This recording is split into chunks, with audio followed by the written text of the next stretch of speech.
在2025年7月5日前后极可能出现，震央位于西太平洋的大地震，预估震度可达8.0以上。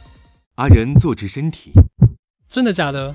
最近好像真的一直在地震。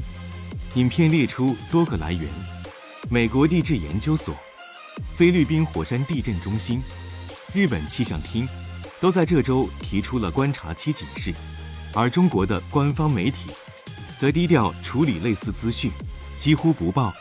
不会这么巧吧？来搜寻一下。